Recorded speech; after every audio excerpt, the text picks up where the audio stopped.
Thank you for asking this question. I wouldn't have thought about it this way, but I do actually think this is the easiest way to kind of explain what my process of like getting into Batman has been like, because it's only really been recent, and the kind of like childhood memories related to Batman and Batman media consumption back from when I was a child in the 90s that I'd completely forgotten about until getting back into this recently. You'll see what I mean. I have an appointment in 10 minutes. It's a 5-minute walk away, giving myself a few minutes to record this now. So upon thinking about it, I had basically two pathways into Batman. I'll quickly cover both of them. For our purposes, let's say they both these kind of like choose your own adventures began when I got sick. The thing I mentioned in my initial video. I was sick for a couple days. Chose to rewatch the Nolan movies. So before this moment, I had only really consciously watched Nolan's The Dark Knight and really liked it as a movie. I went to see that at 13 or 14 years old, right when it came out in theaters, and just on its face was very intrigued by it. So I just kind of attributed that mostly to Nolan at the time, and now I'm realizing it was the Batman of it, you know? So with that in mind, was sick, went back and watched them in order. When I watched Batman Begins, as I've mentioned in that kind of initial video that's pinned in my profile, was very interested by the fact that it turns out that the guy that Batman ran away to the Himalayas, or Bruce Wayne ran away to the Himalayas to train with, was in fact the bad guy at the end of the movie. And so I was like, wait a second, I feel like this is probably saying something about Batman's evolution and what is or is not distinct between him and a bad guy. So I was like, there's gotta be something here. At that point, my husband, clever guy that he is, mentions he's been trying to get me to read comics like Batman for years. He's actually purchased Long Halloween for me as a gift like 2 years ago, and it took me about a year to pick it up. So my husband, clever and persuasive guy that he is, takes this opportunity to bring up the issue again and be like, you know, Nolan is a really big Long Halloween fan.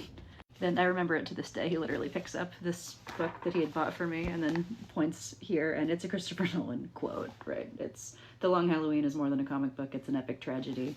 So they got like a graph from him for this book, or at least this printing of it. So I read The Long Halloween thinking I'm not going to enjoy it. It just snaps me right back into my manga anime nerd phase from middle school. I love it. Immediately obsessed, and I would recommend The Long Halloween to anyone who wants to see if they like comics, like just because it's a compendium of, I think it's 12 original comics that were like released all at once in this version. I think I paid $25 for this or something. And Long Halloween goes through basically like a year of holiday themed Gotham crimes and like trying to figure out who this serial murderer is.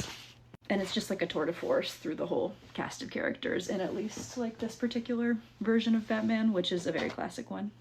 It's also like the Harvey Dent origin story. There's lots of other ones, but this is like the best and most comprehensive one in my opinion. I remember my husband explaining it to me like the comics are the territory, like they are the canon, and the movies are like the map. You can kind of like move around the map and learn things, interact with stuff differently, play off of stuff in different ways based on the director, screenwriter's creativity. Anyway, you're distracting me. So I read The Long Halloween, rewatched The Dark Knight, and interestingly did not like it as a movie as much as I had when I was like 13 or younger, but really like was thrilled by it as an addition to the Batman compendium. Did not really like the third movie. Just gonna skip that. But anyway, at this time, The Penguin, the TV show, was like all the rage, and so I was like, you know what, that's really interesting. Even though I was not particularly interested in the Penguin as a character, I was like, I'm on this Batman kick. Let's just do this. Highly recommend, especially for like psych nerds, like abnormal psych nerds, people who love Criminal Minds. Two things about the Penguin. One, Colin Farrell's version of Ozzy, like the Penguin, is probably, I'm not exaggerating and I'm a big nerd, the best like depiction of a proper like psychopath, sociopath, like violent sociopath that I've ever seen, like in modern media. Like I knew, I'm not going to spoil anything, but I knew what he was going to do to that guy, his sidekick, the second that he checked his license and realized he had nowhere else to go and like no one was going to come looking for him. It was just, anyway, it's a work of art. It's incredible.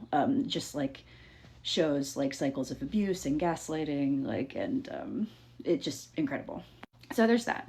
Love that. And it was also my reintroduction to Sofia Gigante, formerly Falcone, who I was introduced to in The Long Halloween. And she's a compelling character. Like, I was interested in her, but there's just not much, like, said or done about her in The Long Halloween. And she's a core major character in The Penguin, and I just, again, not going to spoil anything, but I support women's rights and also women's wrongs. So that's basically one path. I go from got sick, rewatched the Nolan movies, went to Long Halloween, went to the Penguin, which kind of opens up this whole world of like the women of Batman. Like, so at that point, I go like to all the movies. I'm gonna get to the movies in a minute for the other path because that's a little bit more of like a movie focused path, ironically. The Nolan stuff brought me back to the comics faster, is what I'm trying to say. So more on the movies in a minute. But the whole Women of Batman thing unlocked a memory for me where I realized that my actual first piece of Batman media that I like was obsessed with and probably became a core part of my personality because I absorbed it a bunch of times between the ages of like 3 and 9 years old, was actually from the Superman animated series that was out in the 90s that had only gotten greenlit because the Batman animated series was popular. This is the one where Mark Hamill played the Joker. And it's the Batman / Superman movie where they're both like in a flirtatious sort of love triangle with Lois Lane. Again, like I literally must sound like I'm hallucinating talking about this, but like it was on VHS tape. It was episodes 1, 2, and 3 of the Superman animated series. And they were all kind of like roughly edited together with all the wonky transitions in between, like when you watch Scooby-Doo episodes transposed onto VHS tapes. And I just like, it's hard to explain, but Lois Lane just wormed her way like into my brain, and she like the joke that's not really a joke that I make with my husband is she made me think smoking was cool for like 25 years. The girls that get it. So there was that. Then I had a bunch of peripheral Batman experience through my brothers because I have 3 younger brothers. So there was just like Batman Beyond figurines. Batman Beyond's the one where it's like there's kind of a teenage version of like second generation Batman, and Barbara Gordon is the new commissioner, or Barbara being, I believe, Jim Gordon's daughter. I haven't actually watched Batman Beyond in a long time. Point being, there's Batman Beyond, and then there's the animated series of Batman with Mark Hamill as the Joker. And that was like most of my experience of Batman, just kind of peripherally, not really positive or negative. Now I really enjoy it. I actually go back and watch them once in a while. But it was more of like a boy thing at the time. You know, I was like 12. So I turned 13, I watched The Dark Knight, I kind of re-engaged, but I think it's more of a Nolan movie thing, and now we're back to where we started. So also from Long Halloween, I went more in the direction of like, okay, let's watch some of those older Batman movies and see what my vibe is. So the first one that I watched was Batman Forever, which I just made a very brief video about. Maybe I'll go more in depth later. But that's the one where Nicole Kidman is like the sexy psychiatrist love interest of Bruce Wayne. And so you get the whole like psychiatric psychology interest in what is going on with him and his very, very dark, sad, tragic past.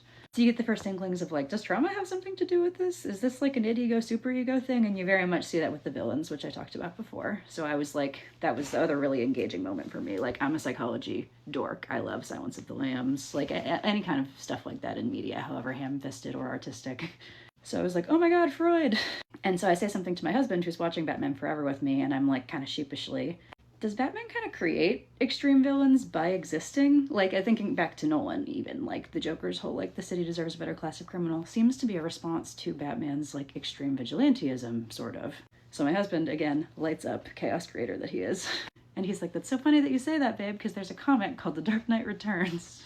So anyway, the comic consumption for me went Long Halloween, year 1, which is the first year of Batman's existence. Very good, highly recommend. Really, really good primer on Gordon as a corruptible but like relatable force. And also as kind of a mirror image of Batman. It's like, it was very controversial at the time. Now it's kind of canon, or it is canon, you know what I mean. And then Dark Knight Returns, which I'm finishing up now. And that very much explores the whole like, are these villains just like kind of like facets of Batman's personality? Like, do they exist because of Batman? Does Batman enable them? He kind of creates them. At least in some cases, he allows them to be like rehabilitated enough to create havoc again. Anyway, getting nerdy. Running out of time. I'd like to read The Killing Joke next, as dark as that is. That has like major content warning for like essay and stuff like that. But I think that's the direction I want to go next, as well as looking into Batgirl, Batwoman. Also Arkham Asylum in general, because again, psychology dork. I don't know much about that yet, but soon. If you guys know about it, let me know. Sorry for the length of this video. I wanted to fit it all in one.